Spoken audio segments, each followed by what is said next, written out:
nothing being deferred. I think we are going to take a few items out of order. The two discussions under Exhibit 8, which will be the discussion with MISO CEO, Mr. Bear, as well as the presentation from Dr. Dismukes. We're going to do those at the beginning of the agenda following announcements and then go into the regular agenda. Staff does have a few announcements. Where's Miss Evans? There you are, on that side. Good morning, Commissioners. Lauren Evans. I do want to remind everybody that the Public Utility CLE will be held on Friday, December 2nd at the Baton Rouge City Club from 7:30 to 3. CLE credit is pending for 6 hours, including ethics and professionalism. Online registration is available through the LSBA CLE page until November 30th, and in-person registration will be available the morning of. I also want to mention there will be a raffle to benefit the Greater Baton Rouge Area Food Bank. Tickets are $10 each, cash only, and will be available for purchase at the CLE. That's all the announcement staff has. Commissioner Scremetta. I'd like to thank the Copeland Towers for hosting us today as a public service for us. Been very kind to do this in the past and kind enough to host us again today, so many thanks. And secondly, I'd ask you all to join me in well-wishing applause to Commissioner Green. Today is his birthday, so thank you. Happy birthday. Now, I have a few announcements. Number one, I would like to wish Commissioner Green a very happy birthday today. So let's all wish happy birthday to Commissioner Green. Somebody said sing? Did somebody say? No. It's not Chuck E. Cheese, so no big bands and drum bands. And many more. I wish you the best and many more. In addition to that, I would like to congratulate Commissioner Mike Francis on a successful and convincing victory for his re-election. Can I give a 2-minute speech? I want to thank, first of all, my wife for putting up with me during this campaign and this last 6 years, and so many for the fellow commissioners for all your support. For the staff there, Brandon and all your crew, thank you. And especially for Janice Perkins. She's a ramrod in our office, and she's really been a blessing. I've been here 6 years. She's been here probably 24 or something like that. So she's got a wealth of experience. She's really helped me. And so many out in the audience who've trained me over the last 6 years. And we've got 6 more years to go. Just remember, when your education is finished, you've never begun. So I'm still a trainee, and I would appreciate your continued help here. And let's see if I think I've touched everyone. I think lastly, I want to thank the chairman, Lambert Bossier, for his help and the leadership here this year as chairman, and I also strongly encourage folks to re-elect him. You have all my support completely and without question, Lambert, and we're looking forward to your re-election, brother. Okay, thank you. Thank you, Mike.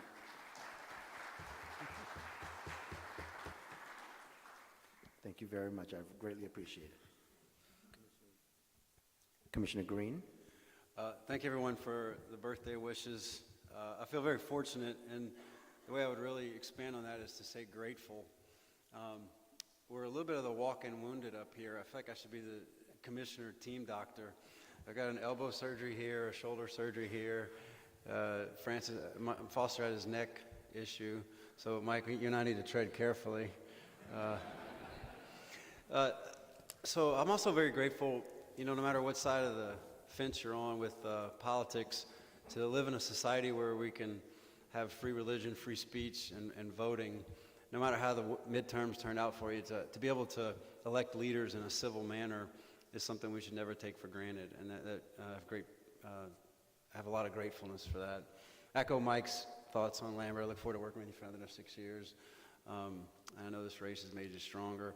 I also want to point out we have a team member, Sharon Duncan. She worked with us for the past 17 years, and she passed away this week. And so we're going to miss her dearly. Keep her in your thoughts and prayers. And for Randy Pierce, I didn't know your father, but our sympathies for your loss of him as well. So thanks everybody for being here, and I look forward to a good meeting. Does anyone else have one? I have some closing remarks. Okay. First of all, I'd like to say thank you to NARUC for using New Orleans as his host city and bringing the rest of the country here to New Orleans to discuss utility regulation. I haven't seen the numbers yet from that, but I hear it's one of the largest attended NARUCs in recent history. But once again, New Orleans has shown they can pull off great and large events successfully, and not only is it great to bring your work and your business to New Orleans, but also to have fun and a good time and to have a vibrant evening and nightlife as well. So thank you to NARUC for that. You may have noticed that we're missing one commissioner. Commissioner Campbell is out today, so he's excused. And once again, echo Commissioner Green's thoughts. It's very dangerous to be a commissioner. There's a lot of surgeries happening up here right now. I don't think I'm going to get swung at today. No, I think you're at least safe. So once again, be careful, Commissioner Francis, because. Okay, back to staff, please. Next item. So good morning, Commissioners. We do have 10 agenda items today, and as Brandon's already indicated, we're going to start with exhibit number 8, and under discussions, there's a discussion with Mid-Continent Independent System Operator CEO, Mr. John Baer. And for those following along on YouTube, the presentations are posted to our website. So if you would like to follow along, you can do that as well.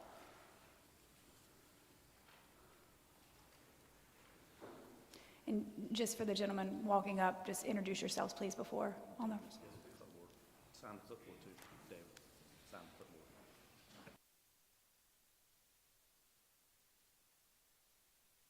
clipboard. David, push the button, the bottom, yep. Mr. Chairman, members of the commission, my name is David Gary, and I'm a consultant to MISO. To my immediate left, at your invitation, Mr. Chairman, is Mr. John Baer, who's the Chief Executive Officer of MISO. Further to my left is Darrell Brown, who is Executive Director of the South Region. We appreciate the opportunity to present to you and hope to have a good discussion of the issues that MISO sees in the entirety of its region and in the South. And with that, Mr. Chairman, if you don't mind, I'll turn it over to Mr. Baer. Thank you, Mr. Chairman. It's an honor to be before you all today, and I appreciate the invitation and the opportunity to do so. Look forward to a good dialogue today.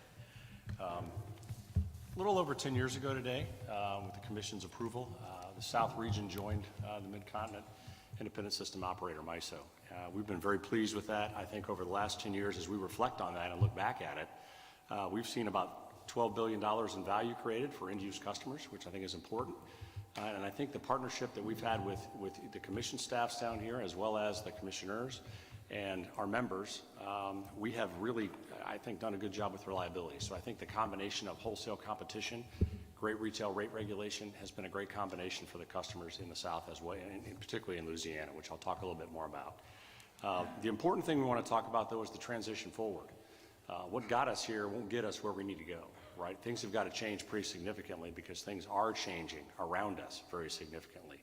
So what I want to do is touch on each of those things today that we're working on with you in partnership to make those changes so that we can ensure this decarbonization happens, the transition to decarbonization happens in a very nice, reliable way that's affordable and also happens very, very nicely for all the customers so that they don't notice what's going on, and that's the objective, right? So everyone is very aware that there's a pretty aggressive decarbonization movement in the United States going on. It's probably happening a little bit quicker in the north and the central parts of MISO than it is in the south, but it is coming to the south, and we are seeing those things happen.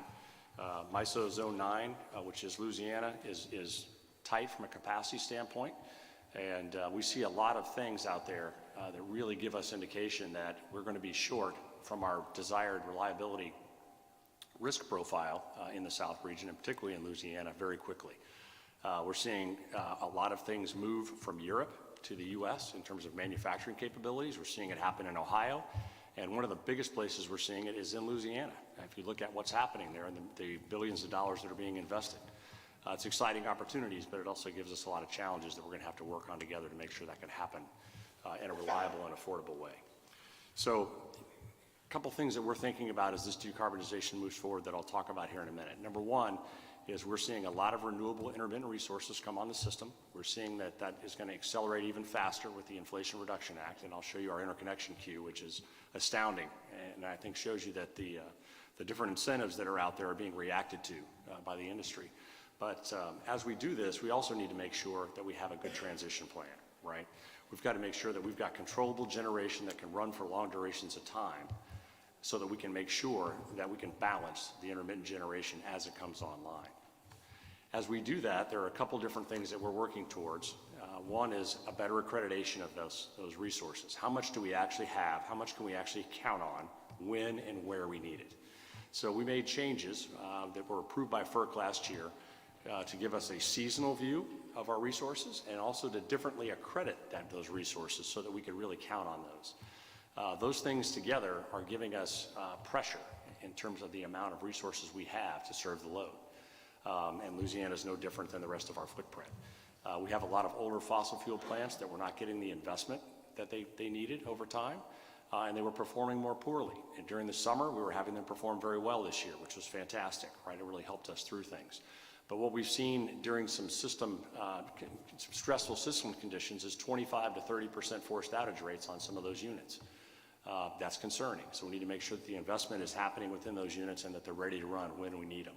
So I think the new accreditation is going to give us a much better look at that. It's going to be a little bit lower than we're used to seeing, but I think it's a better view of reality and transparency for us so that we can see those things. The things we're working on this year is the accreditation of the non-thermal resources, so the wind and solar, storage, batteries, hybrid resources, and those kind of things. We'll be finishing that by the end of this year. The other thing we're doing is going and looking at our price signals, right? And there are two areas we're really focused on with the organization of MISO states. The first is looking at our planning reserve auction, making sure that the price signals are appropriate so that what happens within the system and those underlying system conditions is reflected in the price of resources that folks are buying within that auction. The other thing that we are looking at is how much of those resources should be actually built within the region that they're going to serve, as opposed to how much can be bought and brought in from other regions. Obviously, transmission plays into that, but also we want to make sure that planning is happening and people are doing future planning and doing it appropriately so that that's there. We have what's referred to as a vertical demand curve right now, and what that means is that until we're short, the price is pretty low.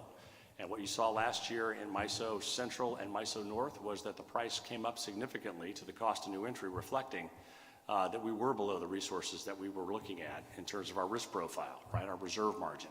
So we went from 1 day in 10 to 1 day in 5.6. And my concern is that same set of circumstances that happened in the North, which is the accelerated retirement of assets, load growth, which is something that we haven't talked enough about, and those things together is going to cause us to be in a similar situation in the South very quickly and in Louisiana in specifics. If you think about the load growth that I talked about before, the investment that we're seeing there, and I think there was even an article in the Power Daily today from LSU with a study they've done looking at the load growth that's happening. I think we need to think very quickly about the resource situation in the South and in Louisiana to make sure we can address that appropriately. So with that, I'll sort of walk through the presentation for you guys. I think on page 1, we've covered that piece in terms of what's there. Sorry about that. I'll take you to page 3, which I think is a good thing to reflect on and think about in terms of our partnership that we've had with the Interregional State Committee, with our members down here, and moving things forward. So we've been able to largely defer a lot of investment that would have been required otherwise by your customers. That's essentially what this tells you. So you can carry less resources, and because of the interconnections and the dispatch and the diversity that our footprint brings you, we can create value for you. And I think you've seen that happen. And we've done that by maintaining the level of reliability that you all require and that you deserve. So if you look forward and think about what's changing, and let's talk about a little bit of a from to now of what got us here won't get us where we need to go. You've got the EPA and the regulations that are putting pressure on existing power plants. You've got renewables that are showing up in our interconnection queue and are going to be coming online. We're seeing a lot of solar showing up in the South now, which is good. And you've got load growth that's happening. And so all those things together are going to require us to change how we do things across the board. So page 4 is where I am next.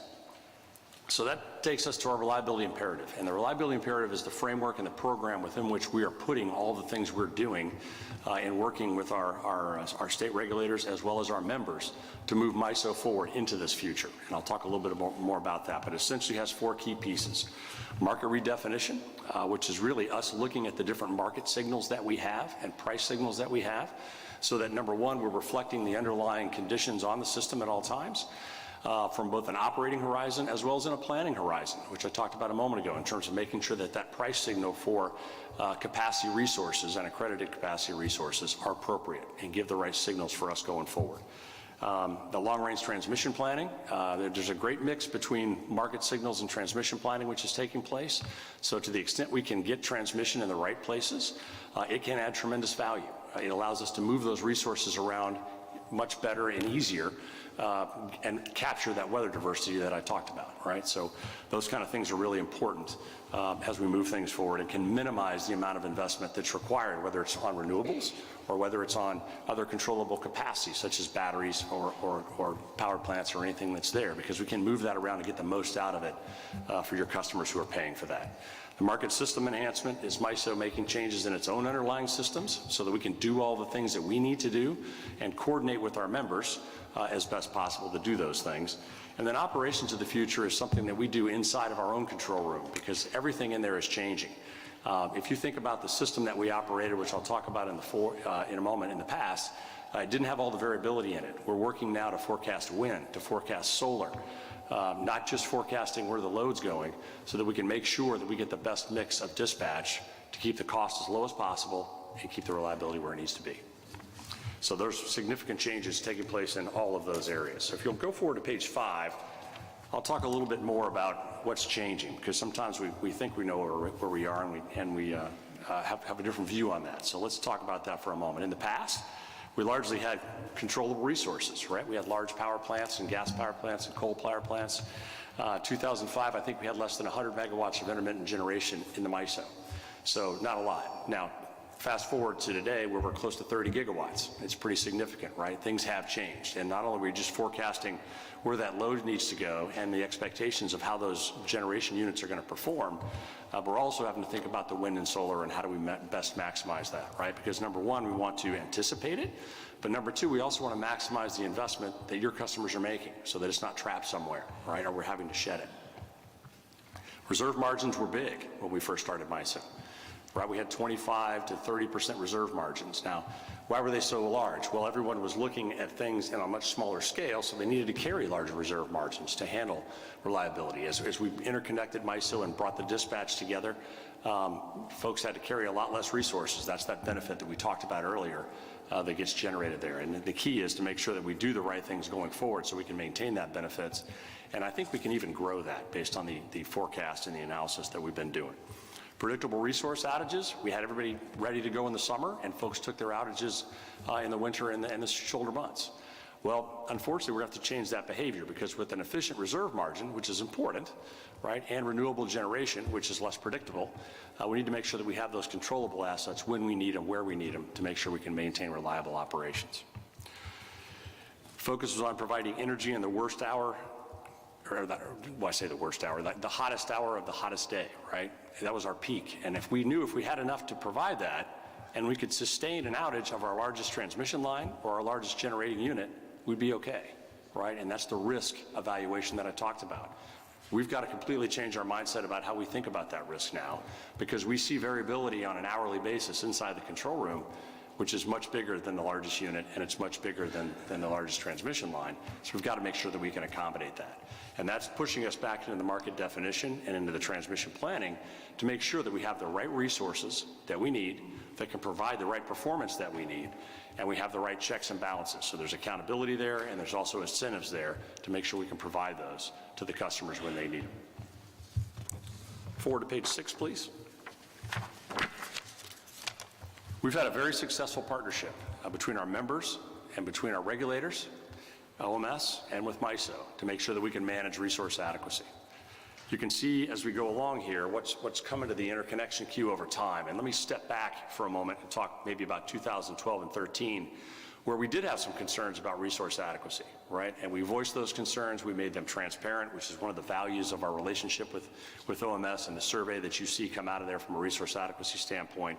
And you'll see the reaction in 2014 and 2015 of additional generation coming online. So those voices were heard, the actions were taken within integrated resource plans and planning of our members and our commissions, and things move forward.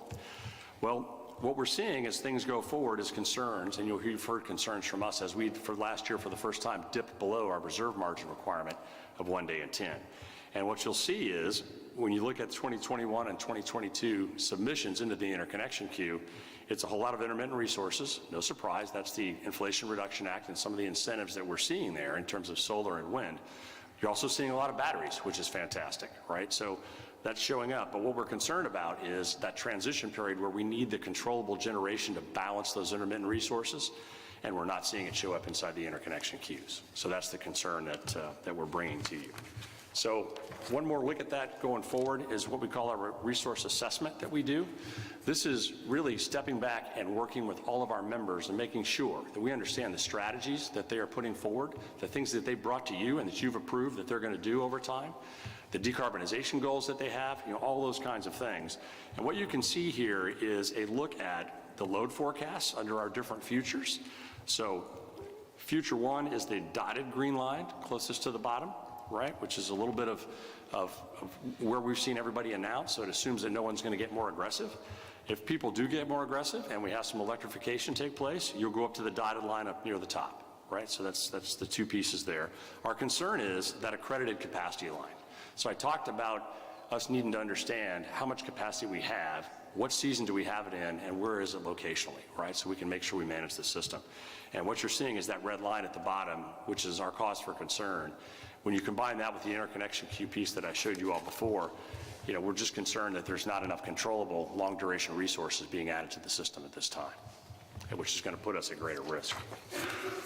If you go forward to page 8, I just want to touch on what we're seeing in terms of the control room and the risks that I talked about.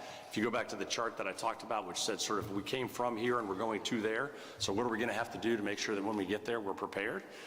This chart sort of gives you a good sense of that. So before, really the only variable issue we had was load, right? So if we could forecast that, we'd be pretty accurate, and largely that was driven by weather, right, which has helped us.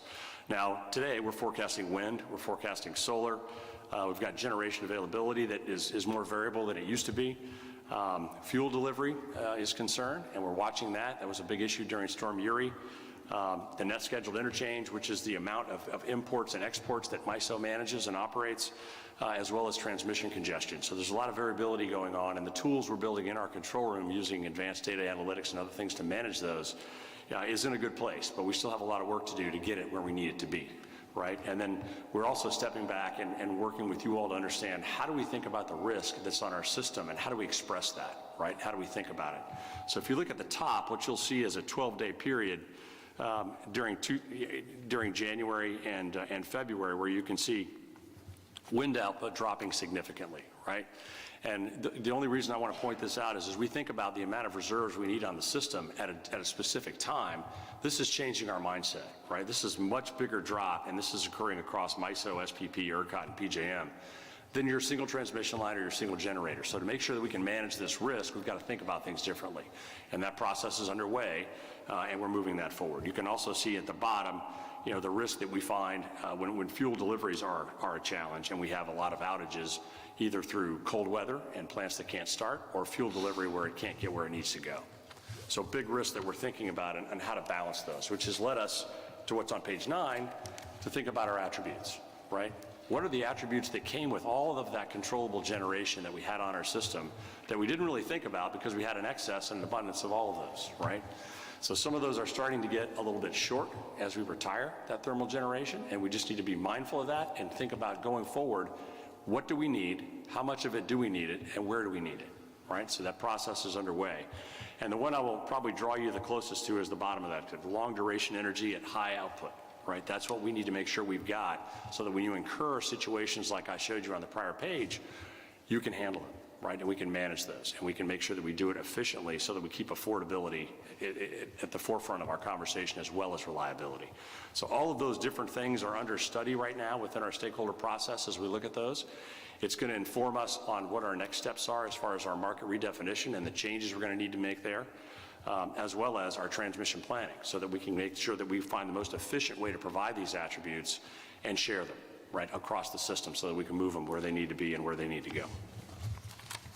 Page 10 will give you a little bit of kind of what we're doing and what we're working on at a little bit lower level. So that seasonal resource adequacy construct that we talked about, which is going to be put in place this year, is already moving forward, and I think that's going to give us a much better view of where things are, and I think it's going to give our members a more efficient way to operate their plants as well, and a different way to think about their resources. The accreditation changes that we're working on will significantly improve our ability to manage the system because we'll know exactly what we can count on and where and when we can count on it. And then updating those planned outage thresholds to make sure that we can ratably manage the outages that need to take place so these plants get the maintenance that they need to get, or I should say the resources to get the maintenance that they need to get, so that we can manage reliability and keep the reserve margin as low as possible. So that's what we're after there. So now let's look at Louisiana on a little bit more of a specific basis. As I talked to you about our planning reserve auction last year, which in the north and central part of MISO bumped up against the cost of new entry because we were short. We were below where we needed to be. And you say, well, how did we get short all of a sudden? Well, it's one of those things that when we look at the OMS MISO survey, we looked at it from a static standpoint, but we also did some probabilistic assessments around that. And we said, if we have increased retirements of generation resources, if we have load growth, it's going to cause us a challenge. And unfortunately, we had both.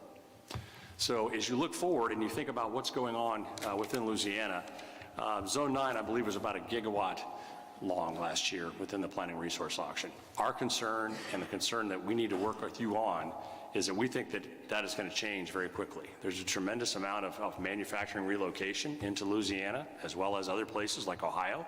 I was with my sort of industry peers across the globe from Europe last week talking about this, and they're seeing the manufacturing load drop there and move to the United States. I think we saw a 2.5% load growth within Ohio projected for this year. So it's already taking place.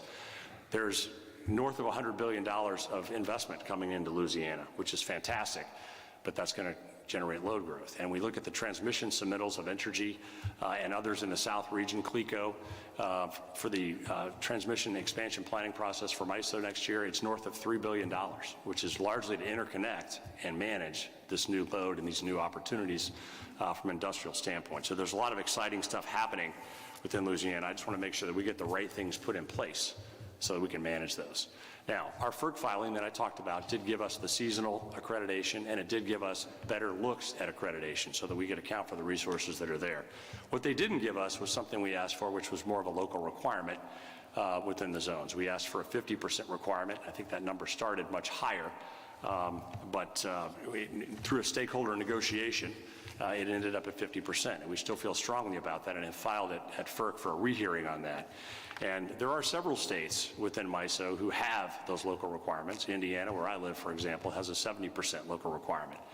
And there are other states that have them as well, and there are even more states now that are looking at them and thinking about, does it make sense for us to have one of those, where if we combined a local requirement with a better pricing mechanism, which is I think the current terminology is the revised demand curve, which would effectively slope upward as we get close to our reserve requirement from a risk standpoint. And if we combine those two things together, it gives us the best chance to make sure that good planning is taking place, there is pricing and accountability in place so that your customers who build those resources are appropriately compensated for those, and it makes sure that there's also a consequence for those folks who don't do the planning and have to go to the market to buy the last part of the capacity that they might need. So if you go forward to page 12, I think we've talked about most of these things, but there's the seasonal risk that we've talked about. There's some restricted availability issues that we're working on, and those are resources that are only able to run in emergency type conditions. As we see emergency conditions occur more and more frequently, that's going to become an issue, so we're working to work on those kind of things. And then there's the resource retirements that we've talked about there. We've got the CASPR, or the Good Neighbor rules, that the EPA is enforcing that are causing some earlier retirements than we had planned on within there. And then the new resources in the queue. Again, we've got significant resources in that queue, which we can get through there. But we want to make sure that that long duration, controllable generation that we talked about is there, right? And it usually takes 24 to 36 months to get those things put in place right now as we work on the transition. So as we do that, we want to make sure that that planning is taking place. Page 13. As we talked about, our minimum capacity obligation was rejected by FERC. We have filed for rehearing so that we hopefully can have a better discussion about that with them going forward. And as I also noted, there's a lot of states that are coming in behind that and working on their own minimum capacity requirements.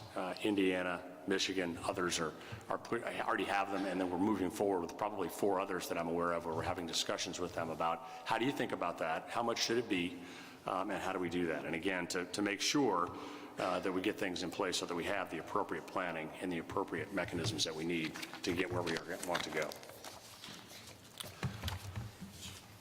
I think I've covered everything on page 14 already for you all. So what I'll do is pause and take any questions that you all may have or have any discussion that you would like to have.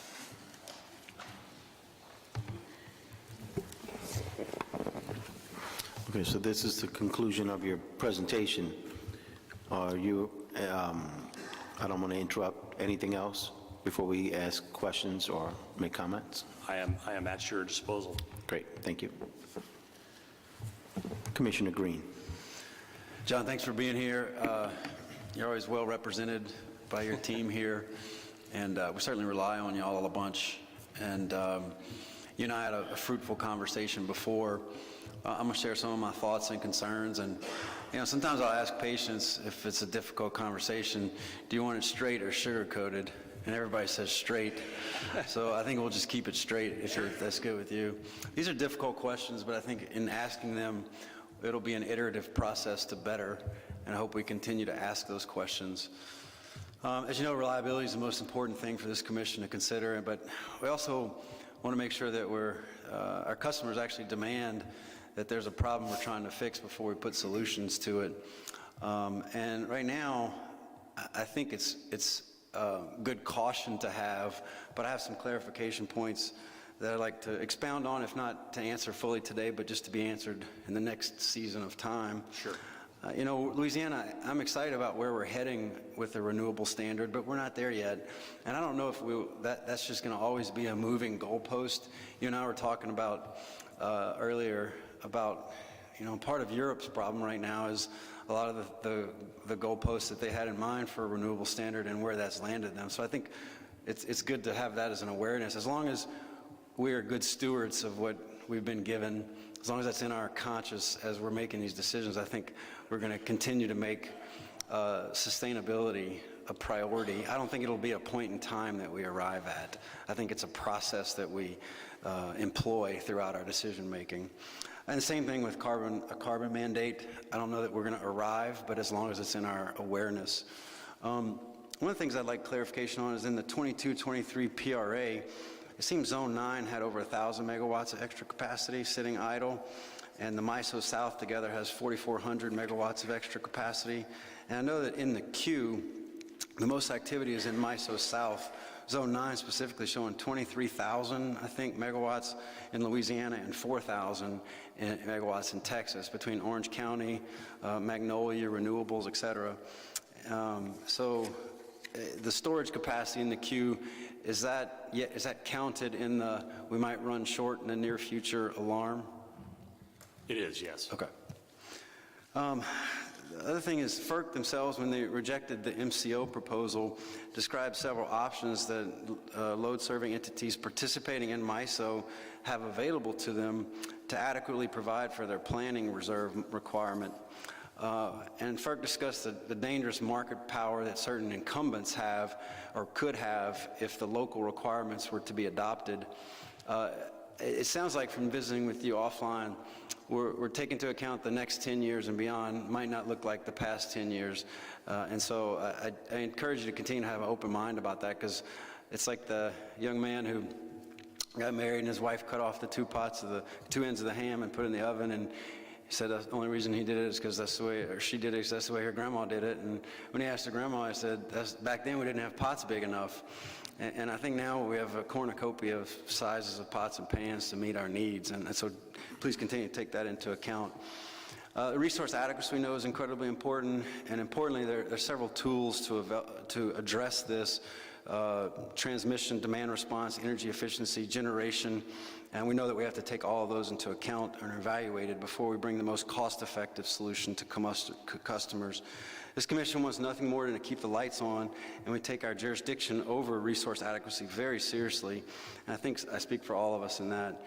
In light of that, our utilities take part in IRPs, and we're glad to be a part of an RTO that affords our load-serving entities the ability to connect to different resource options. Based on some of the things today, I feel the need to remember that it's the PSC who has the jurisdiction, but we do consider you all a very valuable resource in that. And so we appreciate your independence on that as well. We need an independent voice to help make some of these difficult decisions. And to the extent that we're evaluating new rules, I think they should complement MISO's rules, because we know that y'all take into more than an account than just Louisiana, and not make MISO membership obsolete. We're a proud member. We appreciate your input here, and we definitely want to utilize all options to reliably serve Louisiana customers in the most affordable manner. I think, and I'm about to wrap it up, I also think that others have a role in providing this commission with information, and these issues are incredibly complex and not everyone shares the same opinions, and so I would like to request, Mr. Chairman, also invite the independent market monitor, Dr. David Patton, to come give a presentation of these issues. The way I see that is trust but verify. I think it's like Abraham Lincoln said, there's thesis, antithesis, synthesis. So out of the most disagreeable thought will come a very sharp one. Not that there would be much disagreement, but just further conversation. So he informed ERSC yesterday and presented to OMS that his insight, I think, would be helpful for us to find the right answers. So thank you for answering our questions and being here. I kind of feel like the president and the vice president are here at the same time. There should be extra security, right? So thank you.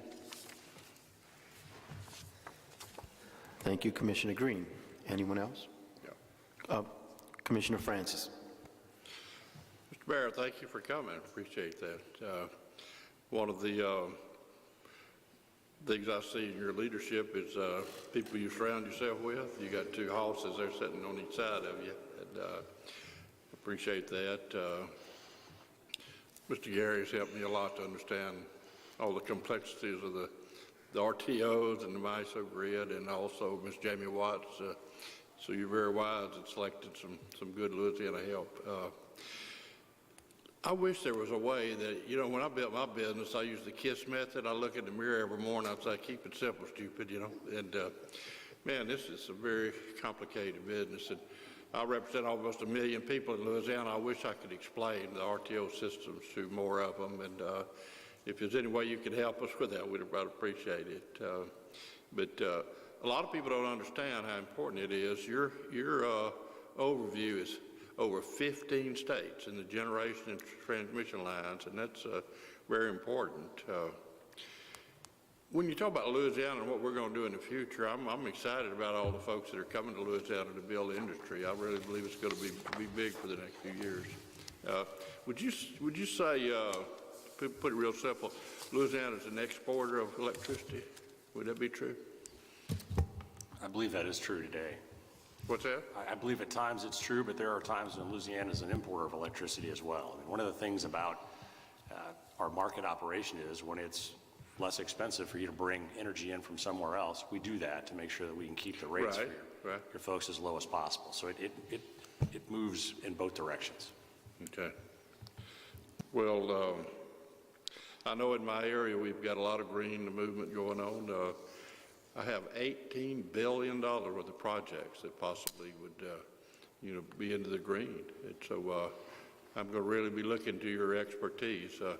I feel like at MISO, overview of 15 states, some of the smartest people in the world, that work with you and for you. So we really appreciate anything you do to help us solve some of our problems in the future. Thank you very much for coming today.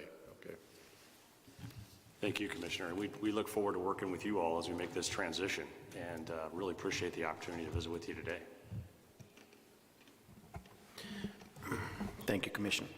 Can I just add one thing to anybody else looking? Louisiana's open for business, so we're trying to keep it coming. Huh, Mike? Well, that's right along the lines of the question I had. In your presentation, you mentioned the developments and the growth potential of Louisiana. Do you have, or could you say, what's the driver of that as you look at the power or utility? Is there any particular driver of that growth? Yeah, I think what we're seeing is with the changes that are happening in sort of the larger world, liquefied natural gas, things like that are taking place within the Louisiana corridor, which are very exciting.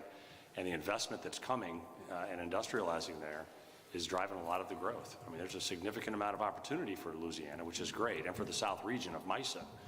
But I'm very concerned that with that load growth, we got to make sure we can match it with resources so that we can maintain reliability and serve that load that's showing up. That's our concern. Well, I, for one, think that's a really good problem to have right now. Yes, it is. It may be a problem, but it's a good problem rather than a bad problem. We're growing so well, let's make sure we can grow properly, is what it sounds like. I think that, and if you allow me to sum it up and speak to my fellow commissioners to some degree and everyone, that Louisiana has a business environment, a business climate that is welcoming and even attractive to business investment. Commissioner Francis, you brought up a very important stat. How much money is coming to your district? How many? 18 billion. 18 billion in investment in your district alone. I'd love to see where, my district is very well built out, but I'd love to see what other districts and the growth around Louisiana is totally. And I think that's because we have a stable regulatory environment here, and we do take this job very seriously. Good thing we have people like Mr. Bear who can explain in great detail. But the fact of the matter is, I think it's important to know that Louisiana has had stable, reasonable, pragmatic, and smart regulatory environment, working with our utility companies and others to come in and to provide good transmission and a smart RTO to make ourselves attractive. When other people are losing business, we are growing. And that is the answer for us here. In addition to that, as we may see fluctuations in rates around the nation or around the world even, we still have an attractive energy business climate here that will allow companies to want to invest and even to move into Louisiana for growth.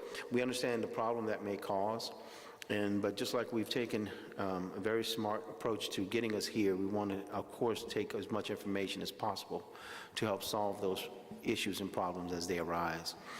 It was important for me to actually ask you and invite you to come here today, because as we are transitioning, and we are transitioning to a kind of a newer way of providing power and lowering prices and using the marketplace as it should be used to be able to move assets and resources around and at the same time maintain reliability at a reasonable price. It was important to hear what our RTO had to say about the changes we are coming into and are approaching right now. I think it's an exciting time. I like some of the changes that are happening. I welcome some of the problems that go with it, because it will only bring us other solutions while we grow in Louisiana. So I welcome your comments. I welcome your presentation. And as you know, we have a rulemaking that is coming up pretty soon, and I hope that you will participate in that as well. I see your security details are nodding along with you right now. Yes, sir. Trust me, they take very good care of you here in Louisiana. I just want you to know. Thank you. The people to your left, right, and I see a few others in the room here that always, when you're not around, will speak up on behalf of MISO and RTOs here and their impact on Louisiana. I hope that the companies, the utility companies are listening, the co-ops are listening to what we're doing here today, because I find it important. And I hope that other people, market participants and others, are paying attention that Louisiana wants to do the right thing. We want to bring in good, reasonable power. We want to develop and get the prices as low as possible for our ratepayers, consumers, citizens, and businesses to enjoy, but at the same time, be smart and careful in our reliability. Thank you for some of the numbers and some of the information that you brought, and I hope you continue to participate in Louisiana and help us be a great state. At this time, is there anything else? Really appreciate the opportunity. Thank you all. Thank you, Mr. Baer. Thank you, Commissioners.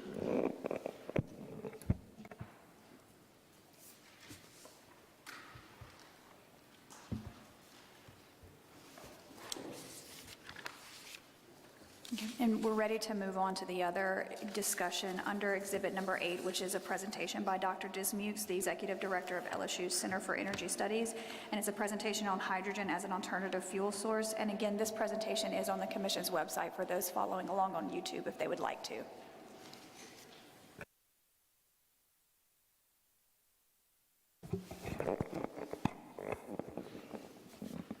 And David, just be sure to press the little silver button. We on? Y'all hear me? Good morning. Good morning, Mr. Chairman. Good morning, Commissioners. I want to thank you for inviting me. My name is David Dismukes. I'm a professor and the Executive Director at the LSU Center for Energy Studies, and it's a pleasure to be here this morning. As Catherine mentioned, what I'd like to do is give you an overview and briefing of kind of what's going on in the world of hydrogen and how it relates specifically to Louisiana and how we're kind of positioned a little bit uniquely relative to other places in the country, and what types of opportunities and the challenges this affords for us. And I'm going to go through this PowerPoint, and I'll reference the slides as I go. So, why don't we start off with just a general discussion about what hydrogen is, and if you just look on slide 3, I've just provided a general overview of kind of, the basic chemistry and the periodic table elements, table of elements that in the position of where hydrogen sits. I mean, it's the lightest and most abundant element on that periodic table. It's very abundant in nature and throughout the universe. But the one thing I want to drive home is this second point, and that is, you usually never find it alone. It's not something you go out and mine or extract, much like a hydrocarbon or water or other things. You usually see it with other types of chemical compounds and elements such as hydrocarbons. So you think of methane has CH4. You've got hydrogen elements that are tied into and bonded into that carbon. And more importantly, and I think the one you're probably more familiar with is H2O, which is water. And so the real key and the challenge is splitting off that hydrogen, and the way you do it has important implications for essentially greenhouse gas and these decarbonization issues that Mr. Baer alluded to earlier.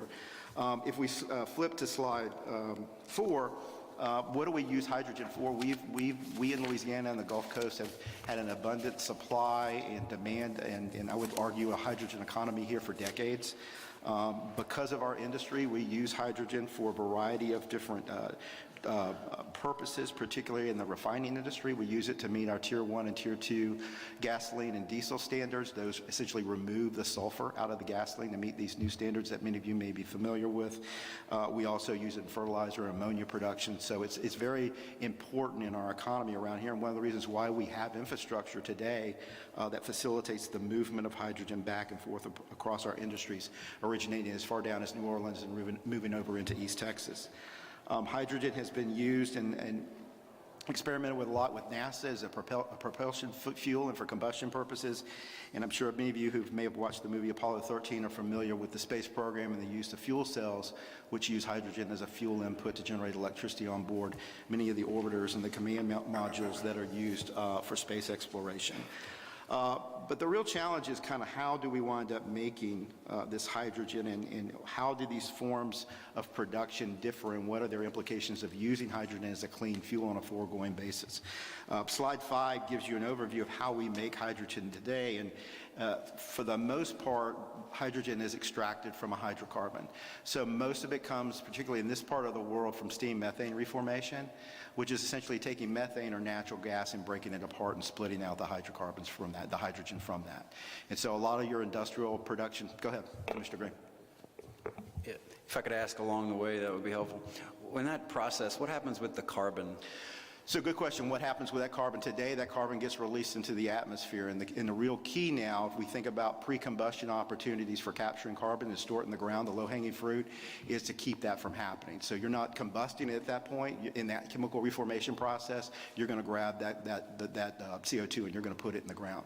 So when you think about, and some other time maybe I can come and talk about CCUS, when you think about the low-hanging opportunities in Louisiana for CCUS, there's probably about 20 million metric tons of grabbing that kind of stuff right off the top and preventing it from happening.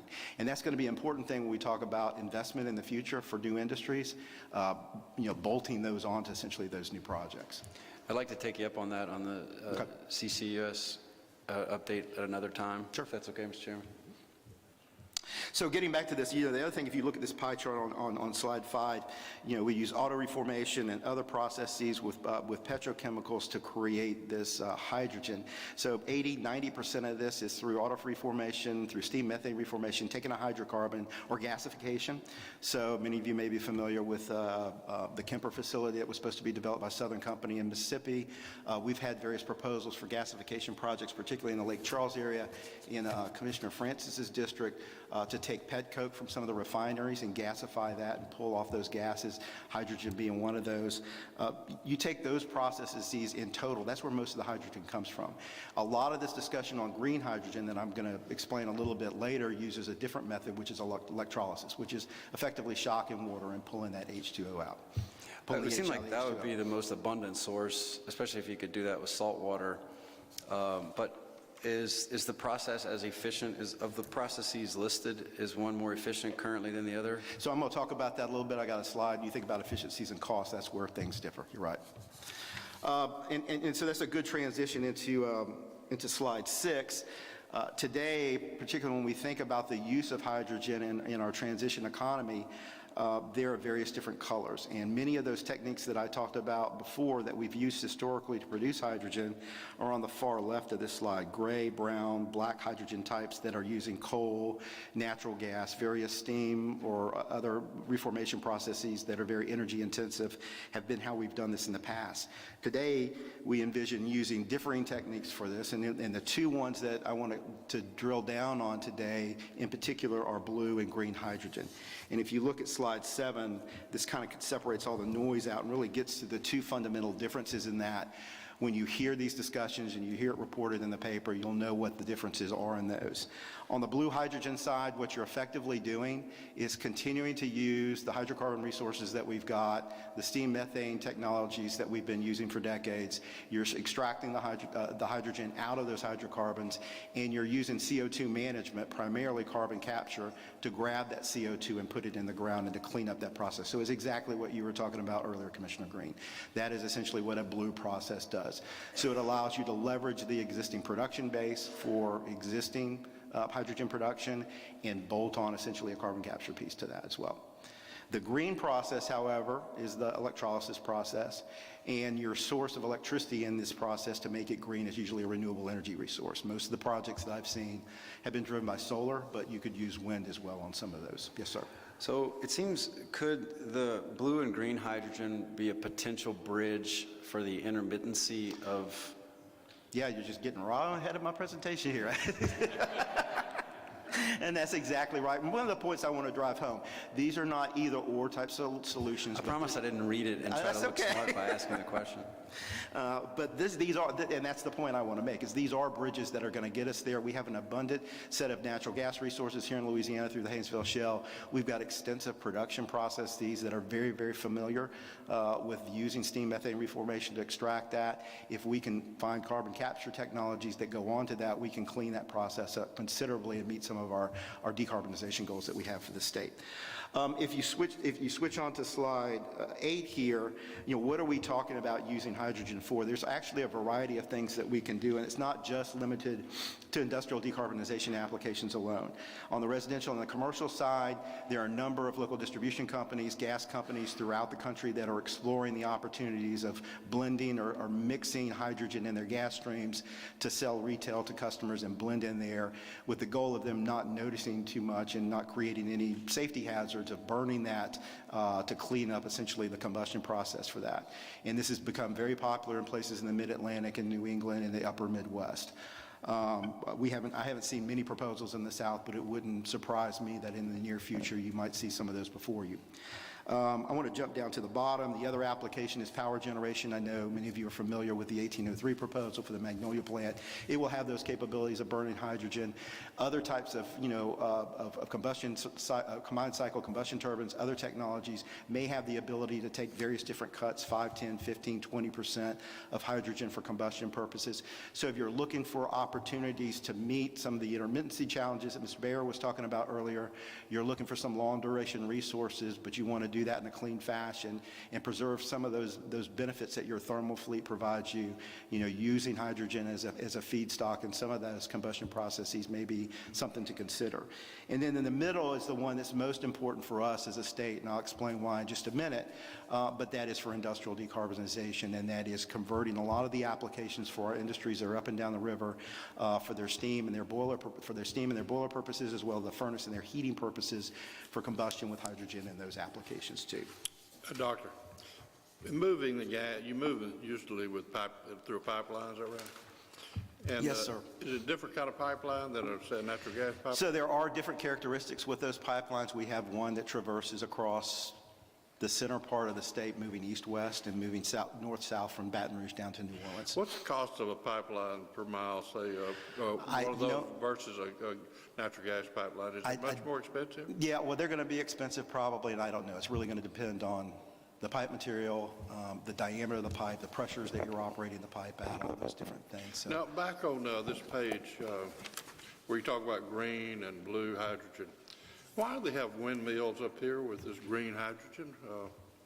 Well, you could use any kind of renewable energy resource to generate the electricity for the electrolysis process. So the windmill guys won this one on A lot of renewable people are excited about these opportunities because they can back up this production process through renewable resources. Yeah, we don't have much windmills here, but we got solar. We ought to put a solar panel on our green energy logo, huh? That's true, but keep in mind, the only thing you can do is contractually bind for that. So I can go out and contract for a windmill in Oklahoma and for my power requirements here and essentially virtually cover that transaction if I wanted to as well. All right. So why Louisiana? I'm kind of moving to slide 9, and let's just kind of jump on to 10. As most of you are aware, we have a clean... Let me jump in real quick. Yes, sir. I was going to piggyback on a question from Commissioner Francis. And on slide 8, and I hate to interrupt you, but I saw a question I thought it was worth asking you. And I hope I didn't miss it in your presentation. You have 3 areas of uses for hydrogen. One of them is residential and commercial heating. And how do you actually use the hydrogen in a residential setting?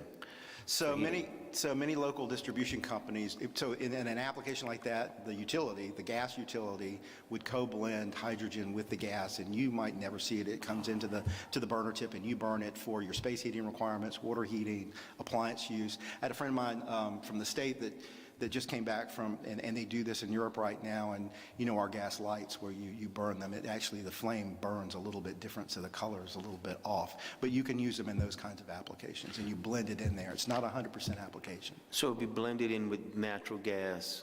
To reduce the greenhouse gas emissions. So it would reduce the amount of natural gas or the effects of natural gas by...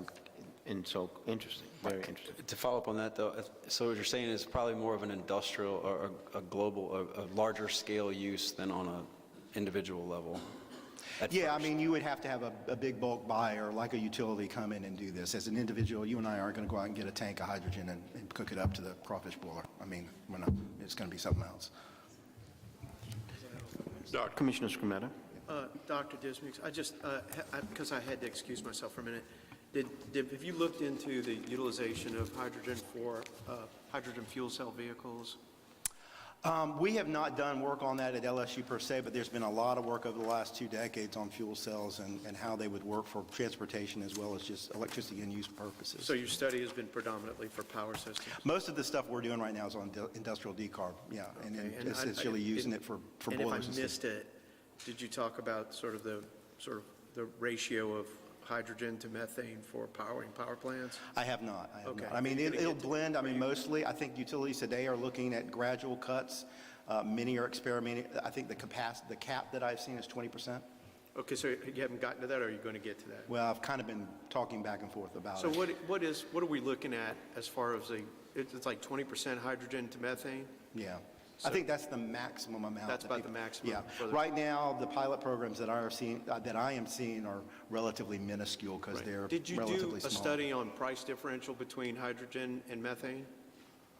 I've got some conversion charts a little bit later in the Okay, sorry. presentation. All right, Yeah. thank you. But anyways, getting back to, our goals, everybody's familiar with the 2050 goal, but I would like to highlight and remind everybody that we do have interim goals for the state that are a reduction of 26 to 28% by 2025 and 40 to 50% as we move into 2030, and ultimately the big goal of being net zero by 2050.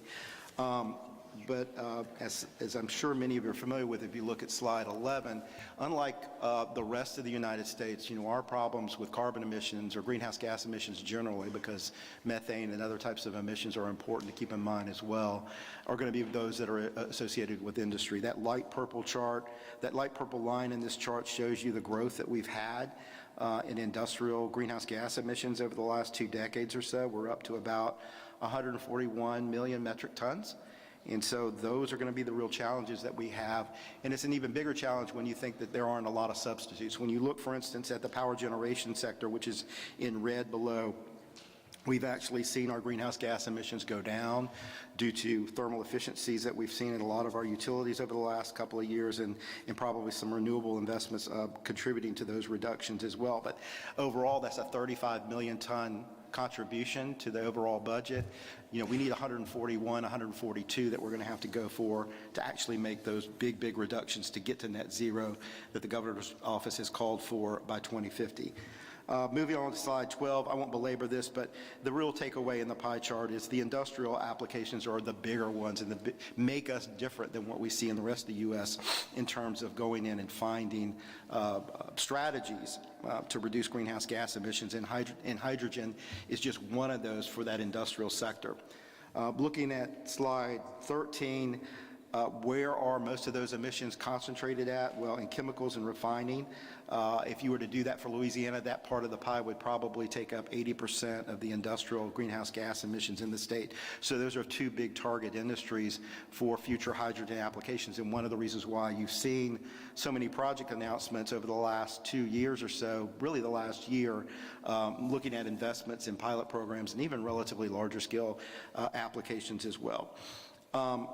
Moving on to slide 14, the reason why this is important, as I alluded to before, is there aren't a lot of renewable energy substitutes for many of these facilities to generate the heat and the steam that they need to make essentially the chemicals that we all produce here in the United States, whether it's methanol, whether it's ag chemicals like ammonia, whether it's various different olefins.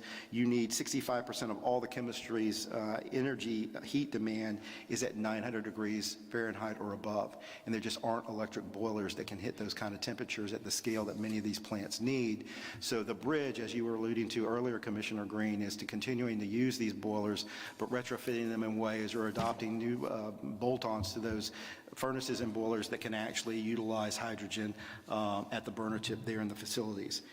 On slide 15, it probably comes as no surprise that these are industries, I think, as Mr. Baer mentioned earlier, we're seeing significant growth in Louisiana in our industrial sector, and workers here in Louisiana get the benefits of those expanded production opportunities.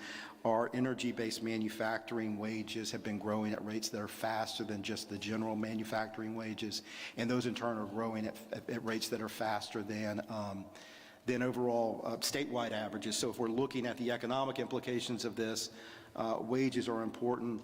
Right now, I would say probably around 46% of all the wages in our manufacturing sector are paid by those 2 industries. So we have to find solutions to that as we move forward.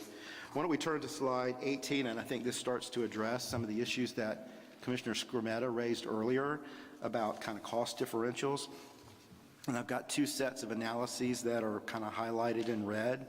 Right now, if you're looking at steam methane reformation with carbon capture, with and without. With carbon capture, you're looking at differences between 2 to 227 per kilogram of hydrogen production. That translates to somewhere around $17 an MMBTU on the gas side. So gas today is 6, that's 17. Yeah, gas today is what, $6.50, $7. This is 16, 17, so it'll give you an idea of the order of magnitude difference in terms of what it costs to essentially produce that hydrogen through existing production techniques. So it's like $10 more? Yeah. Than methane, like you were asking earlier. Yeah. Mm-hmm. Now, if you look to the far right and you're looking at the renewable applications, those numbers are considerably in excess, or around $10 per kilogram of production of hydrogen. Those are going to be numbers that, on a gas equivalent basis, are going to be around $77. So, again, the costs are very significant.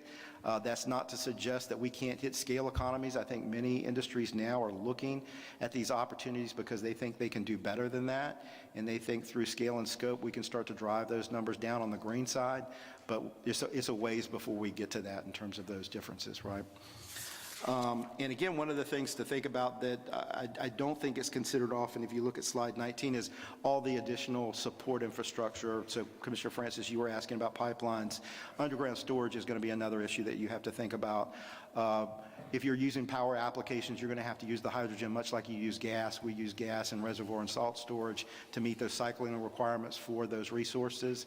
And so if you think about a 5% blend alone, you're going to need 19 more facilities or 62 more salt caverns than we have right now. And today we've got somewhere around 37 of those facilities, so you're looking at a significant increase.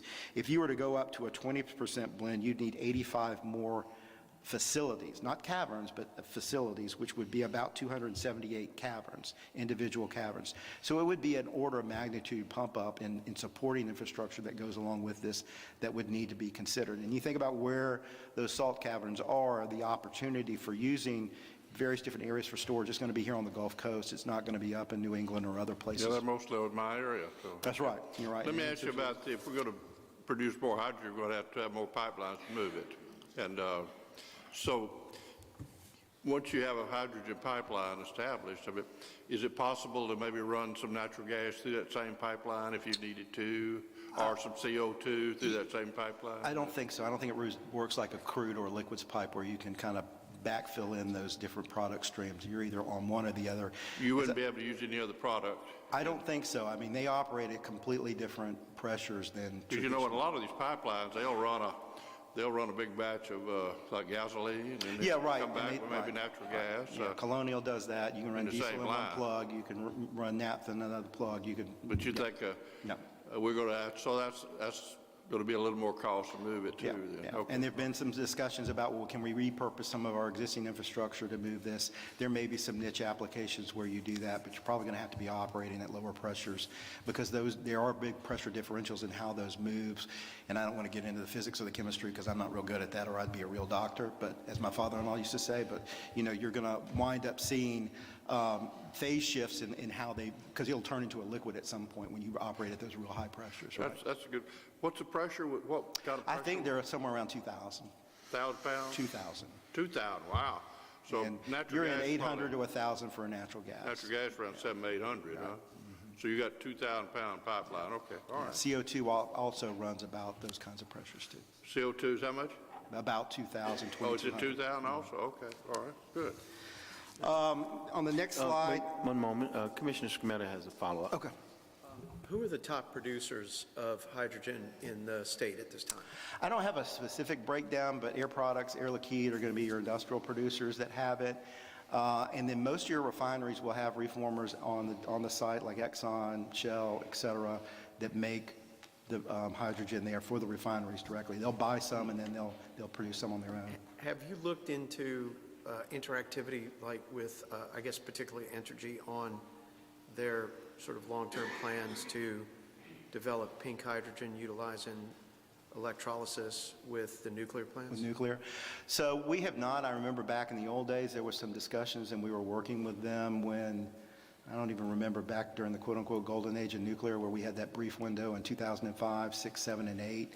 And that was one of the opportunities when we're looking at those new generation of power plants. but that discussion, hasn't gone anywhere since then because I don't know if anybody building new power plants. We need the power plants for the load now. I don't know that anybody want to switch those out for the Because hydrogen. the reason I asked the question about pink hydrogen is simply for its value as an export to offset the bottom line where it could reduce overall rate structure for ratepayers by just having another thing on the invoice where Entergy sells it and reduces the overall cost come back for the ratepayers. So that's the reason I brought up the pink hydrogen. Yeah, and we'll see with the next generation of these small modular reactors. But I'll defer to Entergy on that and let them kind of explain what their interests are in those areas. I think it would be a very big capital investment for doing something like that in the near term for hydrogen alone. The other thing I want to point out is, as I alluded to earlier, we do have a relatively burgeoning hydrogen economy, and we have for decades here. We have a large number of buyers. We have a large number of sellers. We don't have any marketers or other institutions, but I think as these hydrogen hubs, as they've been envisioned to be popping up over the next 5 years or so, those will soon follow, and you could see hydrogen traded much like natural gas, and you could see pipelines being used for common carriage much like we do for natural gas as well. And so, this is an area that has a lot of opportunity for advancing essentially those clean hydrogen requirements. On slide 21, this also gets back to some of the discussion that Mr. Baer had about the new investments that are in this region. We're looking at considerable, I think $145 billion or so in new investment. This just came out in our Gulf Coast Energy Outlook yesterday. And one of the things that I want to drive home is, close to $23 billion of that is in Louisiana on these transition investments out of a Gulf Coast total of $29 billion. So there's a lot of new interest and investment in these areas. This is going to create new opportunities for industrial load and the preservation of existing load that you heard Mr. Baer talk about, but it also represents a new opportunity for industry to expand into some of the things that they're already doing right now to reduce carbon emissions. Lastly, on slide 22, the last thing I just want to highlight is these hydrogen hub ideas that, and I think Commissioner Green, you had a specific interest in this. Various states have been lining up to seek federal funding. There's about $8 billion in the Infrastructure Investment and Jobs Act, or the infrastructure bill, to support hydrogen hubs. Louisiana is part of a 3-state coalition. It's called the HALO Project. We're working with Arkansas and Oklahoma. We just submitted our concept paper to DOE within the last week or so. There's a lot of, I would have liked to have been able to give you a lot of definitions of what's going in it, but from what, a lot of it's confidential and you can't see it. Just, can I ask one question? Are we the fastest horse in the race so far? I would argue we are. If you start looking at these things that I've been talking about in terms of what makes a hydrogen economy, large buyers and sellers, infrastructure, familiarity with the permitting, all these things. So if you look, Commissioner Green, they're going to review the concept papers. They're going to make a decision by December. I'd be highly surprised if we don't get on the short list. Then we have to make a full proposal, and then they'll make awards, I think, early next year. From what I understand, our guys are already working on the full proposal now because we all expect to get into that short list. $8 billion, you mentioned the gap, a $10 gap. Can you keep us posted on how much that might bridge that as the concept? Yeah, it's hard for me to say because I don't know kind of what they're envisioning. This is going to be, I suspect, and I don't know, and I do know some general parameters. It will be a joint public-private partnership. Industry is going to pony up some matching dollars. I'm sure the state's going to either put up dollars or matching in kind, just all kinds of things. It's kind of really hard to say, but I am sure $8 billion will go a long way in facilitating that. One of the things that's important to me is it seems like we're at a unique point where we have the ability for a different way to do these things where the people that want to provide this can also have some skin in the game. Right. And that could help discount some of the gap costs as well. And the other thing that's important in all of this, I don't want to oversell this in a big way, is in the role for government in this is, in addition, it's not necessarily an issue of throwing more cash on the table, but helping to de-risk some of these investments too by backstopping or creating opportunities to access on state lands, et cetera, for storage and other things that we can do here in Louisiana that might facilitate those developments. So in conclusion, I know I've gone a little long this morning, but as you know those carbon emissions are high, and we've got to find a way to reduce those. That's where our real big challenge is going to be. It's where our growth has been, as you heard from Mr. Baer. It's where our future opportunities for economic expansion are going to be. Even Commissioner Francis noted the billions that are in his own service territory. Commissioner Bossier, there's billions in yours as well. And if we want to continue to expand that economic footprint, we're going to have to find ways to do it using a variety of different methods. Hydrogen is just one. Renewables is going to be a part of that. CCUS, a variety of other things that we probably even thought about are going to have to contribute to that as well. Do keep in mind that it's not a simple issue of just producing the commodity itself, but we've got supporting infrastructure that will have to be developed. And do keep in mind, I do want to point out that, and I hope you appreciate from all of this, is that as we think about this bridge that Commissioner Green talked about, carbon capture is going to be a big piece of that, because if we can't use these blue applications, capture that carbon and sequester it, we're probably not going to get to the ultimate goal where we transition most of this stuff to green applications to begin with. So with that, if y'all have questions, I'm more than happy to answer them. Commissioner Francis, yes, sir. In the future, as we build these hydrogen plants, would we have a few large plants, or would we have several small plants, would you guess? There'd probably be combinations of both. We have smaller ones. We have kind of combinations of them today. You have big industrial gas producers that make hydrogen at centralized locations, and then many of your refineries have smaller ones to bridge in some of their requirements on site. Plants we have today, about how many employees would it take to run a hydrogen plant? I don't know. I mean, I will admit that these are capital-intensive investments, so you don't need doodles of jobs at them. They're not like an automotive manufacturing plants, but they are important jobs, and they're probably high-paying. They'll probably be six-figure jobs. Oh, good. Yeah. Okay. All right, thank you. Mm-hmm. Commissioner Green, I'm sorry. Commissioner Scott. Have you studied the differential for when you burn methane and when you burn hydrogen, the production of quantification of CO2?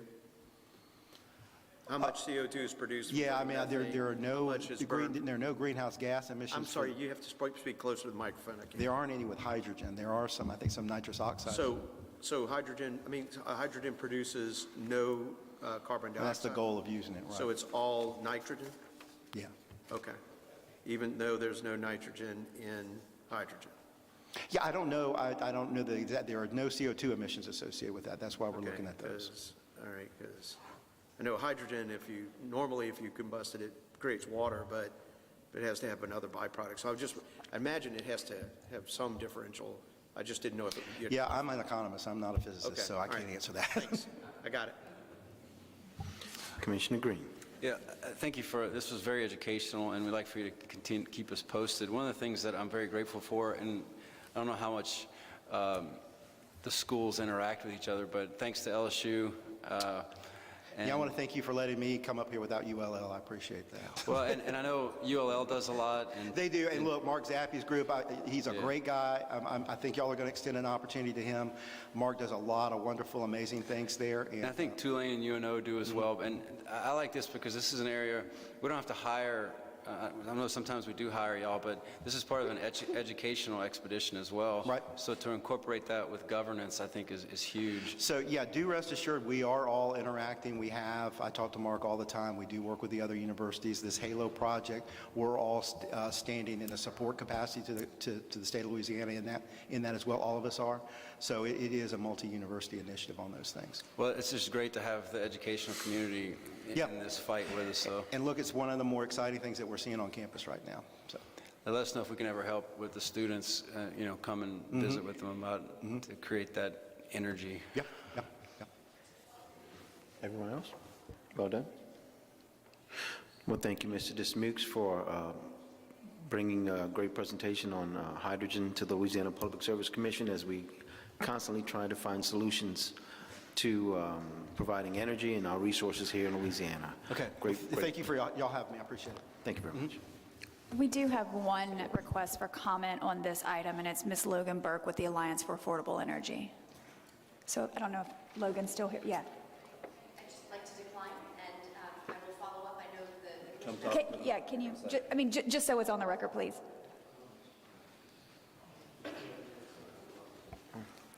Thank you. Logan Burke with the Alliance for Affordable Energy. I'm going to follow up. There were some wonderful questions that were asked here today, and I'm looking forward to following up once I actually get to see the presentation that was given with some perspectives from the Alliance. What's that? Thank you. Yeah. Are you sure you don't want to ask a question before you leave? I'm certain. Thank you. You should. Okay. Thank you, Logan. We're good? Next, please. Okay. Thank you, Logan. Then we will move on to exhibit number 2, which is docket number T36373. This is the Commission versus Louisiana Environmental Transportation on an alleged violation of Louisiana revised statutes for failure to pay the state proper fees for the year 2020 for the inspection, control, and supervision of its business services and rates authorized in Common Carrier Certificate numbers 8314 and 8315 pursuant to General Order dated November 22nd of 2011. This is a discussion and possible vote pursuant to a Rule 57 on affidavit and stipulation executed by the carrier, so it will need 2 votes. As a result of a routine review of the Louisiana Department of Revenue's inspection and supervision fee logs by audit staff, a citation was issued to Louisiana Environmental Transportation on June 7, 2022, based on the aforementioned allegations and violations. In response to the citation, the owner of Louisiana Environmental Transportation executed an affidavit and stipulation on behalf of the company admitting to the violations, and in that affidavit and stipulation, the company agreed to an imposition of a $1,000 fine with $500 being suspended, contingent on the following conditions: that the company not violate Title 451177 as amended for 3 years, that the company pay all outstanding inspection and supervision fees for the year of 2020 to the Department of Revenue and provide copies of proof of payments to the Commission no later than August 29th of 2022, and failure to comply with any of these will result in the $500 suspended portion of the fine being due immediately. Therefore, staff recommends that the Commission, 1, exercise its original and primary jurisdiction under Rule 57 to consider the affidavit and stipulation, and 2, accept the affidavit and stipulation executed on August 1st, 2022 for fines and fees totaling $525. Move to bring a matter up under Rule 57. Moved by Commissioner Scametta, second by Commissioner Francis, and bring the item under Rule 57. Move to accept staff recommendation. Second. Moved by Commissioner Francis, second by Commissioner Scametta to accept staff recommendation. Any opposition? Hearing none, so ordered. Next. Exhibit number 3 is docket number T36390. It's the Commission versus Rodney Dupree doing business as Rodney's Towing Services. It's again alleged violation of revised statutes for failure to pay the state proper fees for the years 2016 through 2020 for its ISF of business services and rates authorized in Common Carrier number 7922 pursuant to General Order dated November 22nd of 2011. It's also a discussion and possible vote pursuant to Rule 57 on affidavit and stipulation executed by the carrier, so it will need 2 votes. As a result of a routine review of the Department of Revenue's logs by audit staff, a citation was issued to Rodney Dupree doing business as Rodney Towing Services on June 15, 2022, based on the aforementioned allegations and violations. In response to the citation, the owner of the company executed an affidavit and stipulation on behalf of the company admitting to the violating all violations alleged in the citation in the docket. In the affidavit and stipulation, the company agreed to the imposition of a $1,000 fine with $500 being suspended, contingent on the following conditions: and the company not violate Title 451177 as amended for 3 years, that the company pay all outstanding inspection and supervision fees for the years 2016 through 2020 pursuant to the carrier's payment agreement with the Department of Revenue and showing proof of payments to the Commission, and 3, that all fines and fees due to the Commission by November 3rd of 2022. Staff recommends that the Commission, 1, exercise its original and primary jurisdiction under Rule 57 to consider the affidavit and stipulation, and 2, accept the affidavit and stipulation executed on October 5th, 2022 for fines and fees totaling $525. Move to bring the matter up under Rule 57. Moved by Commissioner Scametta, second by Commissioner Francis to hear the matter under Rule 57. Move that we accept the staff recommendation. And the same, moved by Commissioner Francis and second by Commissioner Scametta. I was waiting for that second, to accept staff recommendation. Any opposition? Hearing none, so ordered. Next, please. Exhibit number 4 is docket number S36479. This is American Broadband Holding Company, Cameron Communications, Cameron Telephone Company, Elizabeth Telephone Company, and LBH. Request for a letter of non-opposition to issuance of guarantees and pledge of assets as security in connection with debt incurrence by American Broadband Holding Company. Is a discussion and possible vote on staff report and recommendation. On July 1st of 2022, American Broadband Holding Company, together with Cameron Communications, Cameron Telephone, Elizabeth Telephone, and LBH, jointly filed the above caption request pursuant to Commission General Order dated March 18th of 1994 as amended, seeking approval and/or non-opposition of the Commission to the regulated subsidiaries providing guarantees and granting security interest in their respective assets.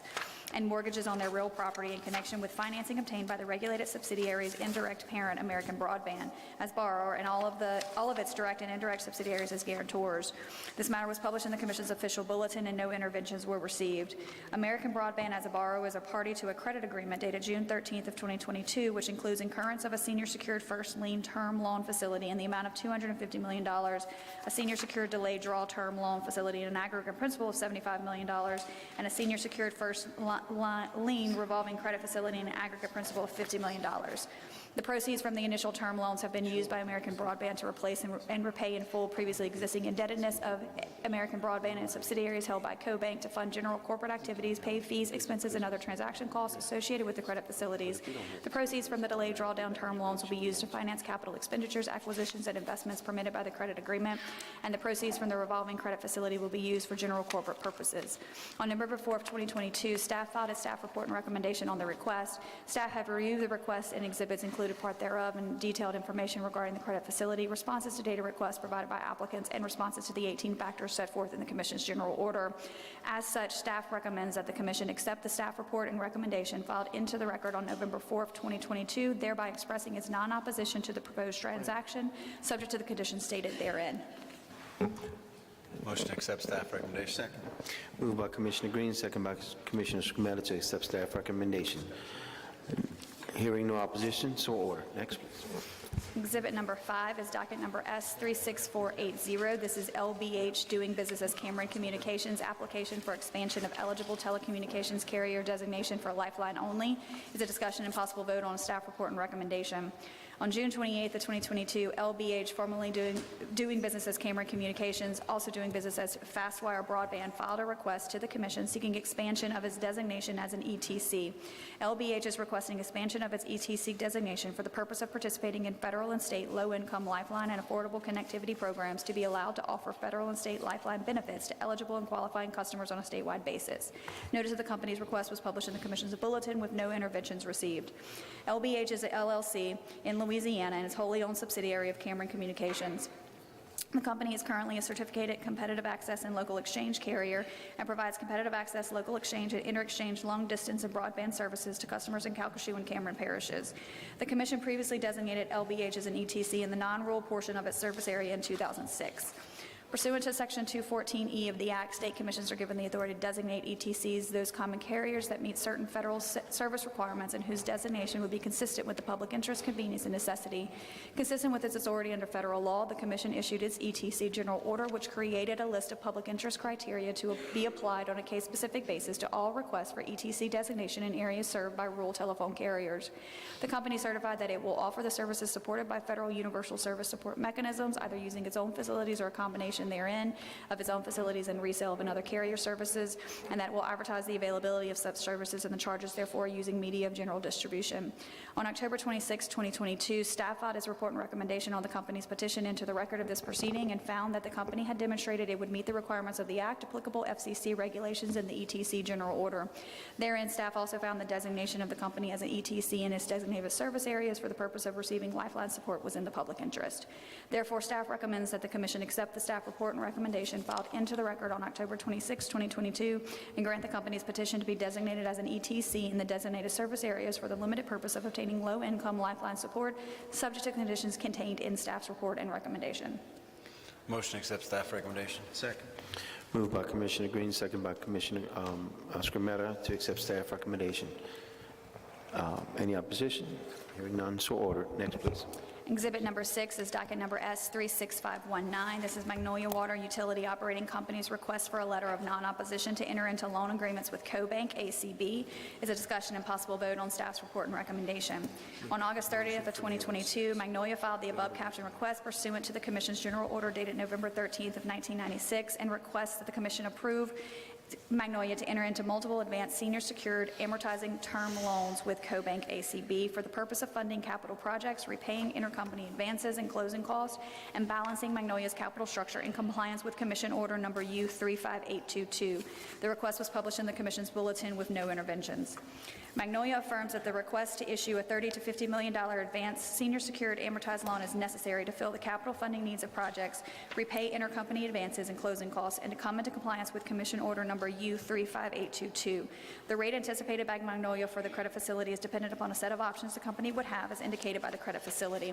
Magnolia expects to take a first draw of $30 million with options of additional up to $20 million prior to December 31st of 2023, and the term of the credit facility would be for a period of 20 years from the closing date. Magnolia expects that the principal and interest expenses associated with the credit facility would not be felt by customers until September of 2023, and only if closing occurs and financing is authorized in December of 2022, so that it would be included in Magnolia's December 31st, 22 formula rate plan filing. Magnolia expects that just interest payments would be made in 2023, and principal and interest payments would start in 2024. And Magnolia currently does not have any existing long-term debt, and therefore no current required covenants to maintain. Staff filed its report and recommendation on November 3rd, 2022, finding the request is in the public interest, and recommended that the Commission approve the request subject to the conditions, subject to the terms and conditions stated therein. Staff recommends that the Commission accept the staff report and recommendation filed into the record of the docket on November 3rd, 2022, expressing its non-opposition to Magnolia's request, subject to the conditions stated therein, and I do have a motion on behalf of Commissioner Skrmata. That is my motion.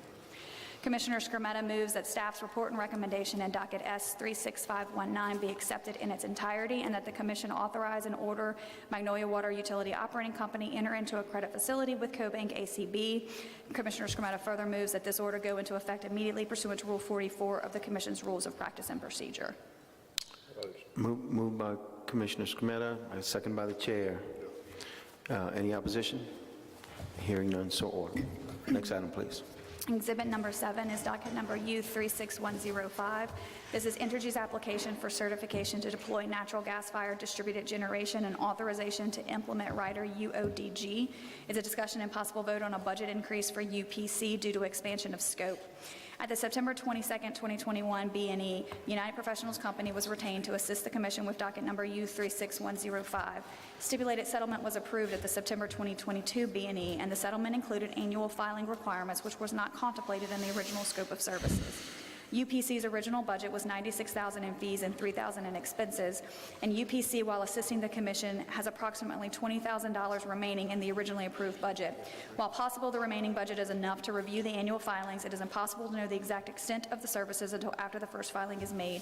Therefore, staff and UPC discussed a budget increase to ensure services could be rendered due to the expansion of scope for the annual filings in a timely manner. Therefore, UPC provided a proposed additional budget of $20,000 in fees and $2,000 in expenses. UPC will maintain its currently approved hourly rates and will only bill for work performed. Therefore, the budget would only be expended if services are found to be warranted. Based on the scope expansion, staff recommends that the Commission accept UPC's budget in the amount of $20,000 in fees and $2,000 in expenses. Motion accepts that. Sorry. Motion accepts staff recommendation. Second. Moved by Commissioner Green, second by Commissioner Skrmata to accept staff recommendation. No opposition. Next item, please. So exhibit number 8 is the reports, resolutions, discussions. We have already handled both the items under discussions, but there are 2 vote ratifications. And there is, I think Commissioner Skrmata has another discussion item too for 8. Yes, I'm It's going an issue to that came up. In addition to the items under Exhibit 8, that the letter that I've asked to be issued be brought up under Exhibit 8 after you go through the list, Okay. wherever you want to bring it up. You can bring it up now because we're on the We'll just discussion, bring it but we're up about to do the vote. So- Okay. Go ahead. Okay, so, and this is, I'm going to read what, let me get my text from you. Okay, so there's some proposed legislation that I think we discussed a couple of months ago to potentially usurp state transmission jurisdiction being considered on the congressional level. Last time that happened, we didn't have a meeting, but I know some of you sent letters to the, particular to our senators, urging them to oppose that information. In discussing this with Commissioner Skrmata, he's suggesting we send a letter to the 2 senators as well as the Attorney General, urging them to protect the Commission's jurisdiction under the Constitution to maintain authority over transmission siting. I think I summarized that. And this is an issue that came up in NARUC this week, I believe. Yes. Issues came up to identify an urgency on this during the Washington Action Committee at NARUC that identified that there's going to be a secondary push during the Congress to address this issue. And we want to make our senators and our Attorney General aware. And I think it's important that we issue the letter. So appreciate it, your support. And the letter can be signed by the executive secretary. Yes, and the letter would essentially say, if we issued such a letter, requesting Senator Kennedy's and Cassidy and the AG oppose any attempt to reintroduce transmission permitting legislation at the federal level, and that they preserve the state's constitutional 10th Amendment rights over transmission. Okay, any other discussion? All right, anything else on this item, number 8? We have 2 vote for ratifications under Exhibit 8. Okay.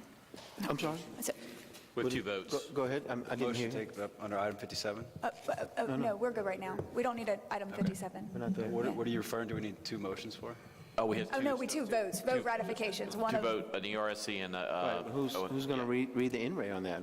I will read the in-ray for you. Just waiting for you, yeah. So there's a discussion and possible vote to ratify votes taken by Vice Chairman Francis, acting as the Commission's representative on the Regional State Committee of the Southwest Power Pool.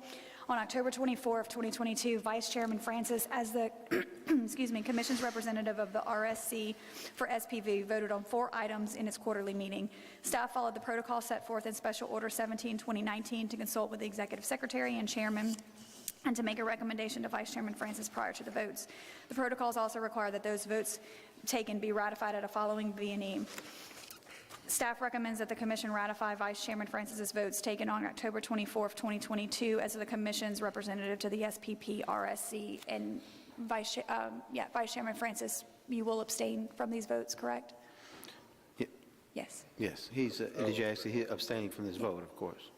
Right, okay. So, motion to ratify. Second. By Commissioner Scrumetta, second by Commissioner Green, with an abstention by Commissioner Francis. No opposition, so ordered. Next. So we also have a discussion and possible vote to ratify votes taken by Commissioner Green, acting as the Commission's representative on the Board of Directors of the Organization of MISO States. On October 13th of 2022, Commissioner Green, as the Commission's representative on OMS Board of Directors, voted on 1 item at the OMS Board meeting.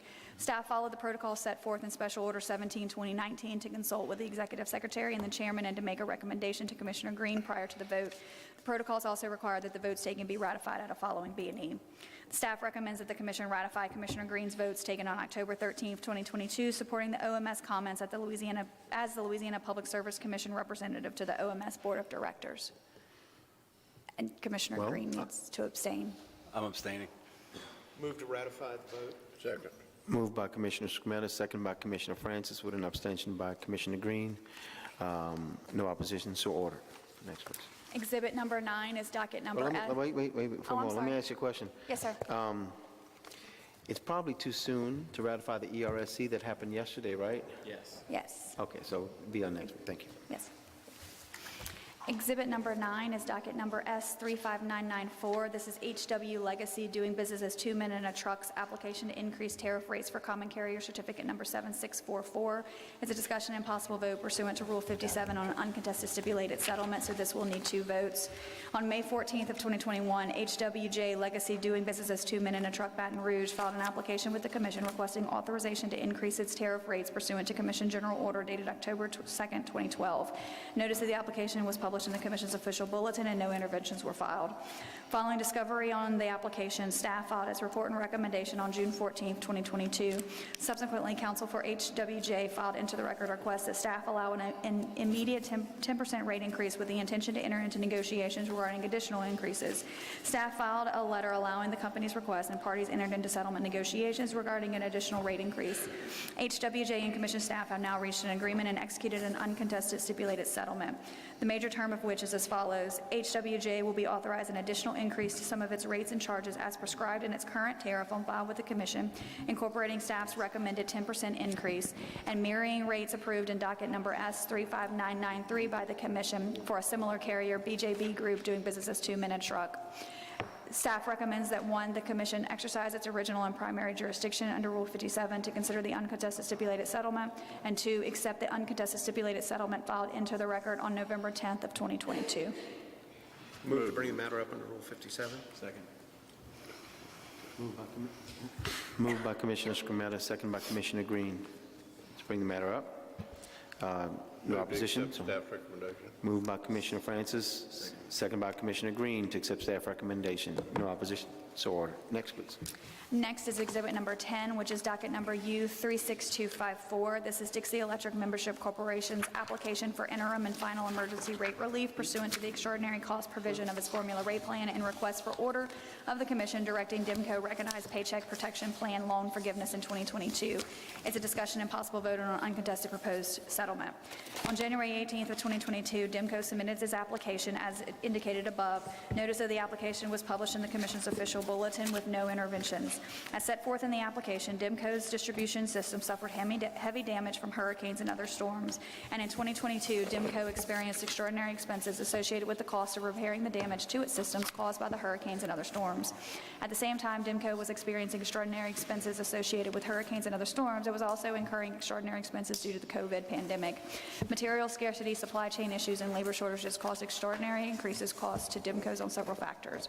DIMCO's rates are set by Commission-approved FRP per order U35359, under which DIMCO may seek recovery of extraordinary expenses outside of its annual FRP filing.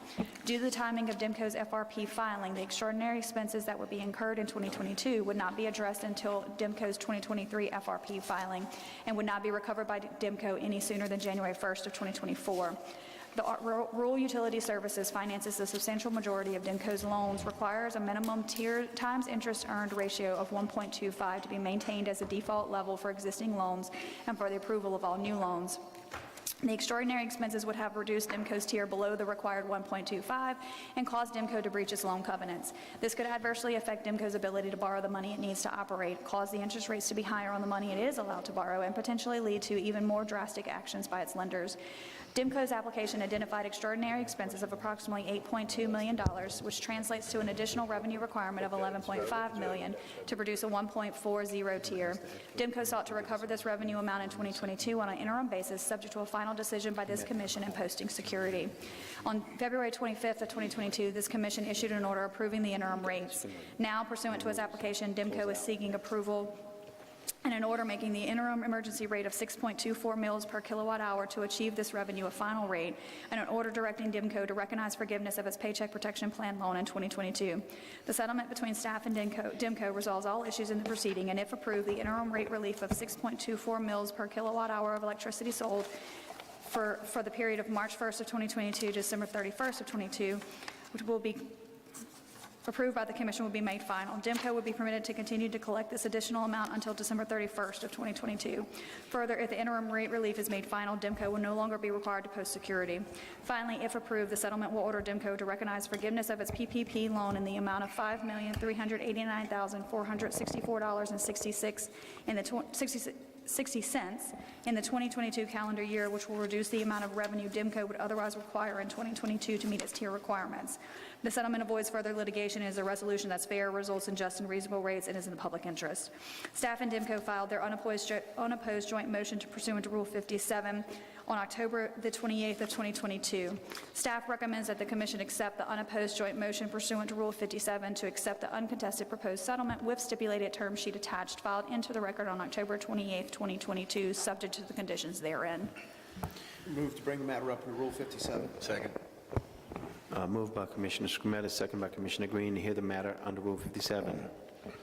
Move to approve. Okay. Move to approve by Commissioner Scrumetta.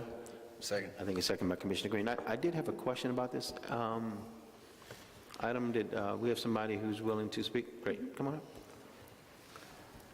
Does he want us to undo it? No. Maybe try Justin's.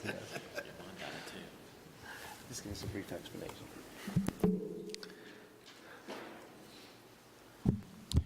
Good afternoon, Mr. Chairman and Commissioners. My name is Carl Nalepa with Resolved Energy Consulting. Okay. Tell us briefly, and you and I met earlier, tell us briefly about this item and how we got here today. What are we doing? This was a necessary process for DEMCO to recover these extraordinary expenses within the framework of the FRP, because sort of in between its prior rate case and its pending FRP. It allowed I think most importantly, DEMCO to recover these expenses in a timely manner so it can maintain its tier, which I think if it fails to do that, increases costs to its customers. And so this is a rider that was in effect from March through December and allows it to maintain its rider, or its tier because of those revenues. How much is the rider? What is the cost of the rider? The total amount to recovery was about $11.5 million. The rider itself was 6.24 mils per kWh. So about 6.24 per customer? Per kWh. kWh, okay. Right. For an average customer that would use, say, 1,000 kWh, just a little bit more than that, it was just under $9 a month, but I think $8.95 a month. Okay. And so that cost will, according to our actions here today and the collections by the company, will remove that charge from the customers? Correct. After December? Correct. That rider will only last through December. And then in DEMCO's next FRP filing, we'll have an opportunity to true up the actual revenues collected with the actual costs incurred as part of the FRP review next year. Okay. Okay, any other questions or comments? Sure. Okay. So, okay, well, thank you very much, sir. Thank you, I for the appreciate it. explanation. Great. I think it was moved by Commissioner Scrumetta and second by Commissioner Green. Any opposition? Hearing none, so ordered. Move to adjourn. Move to adjourn by Commissioner Scrumetta, second by Commissioner Green and the chair. Thank you very much. Where's our next B&E going to be held? The next B&E is going to be held back in Baton Rouge at the Galvez Building, and I'll give you the date if you just give me 1 second. The date is December 14th. December 14th, back in Baton Rouge. Everyone, between now and then, have a great Thanksgiving. See you in December. I'm sorry?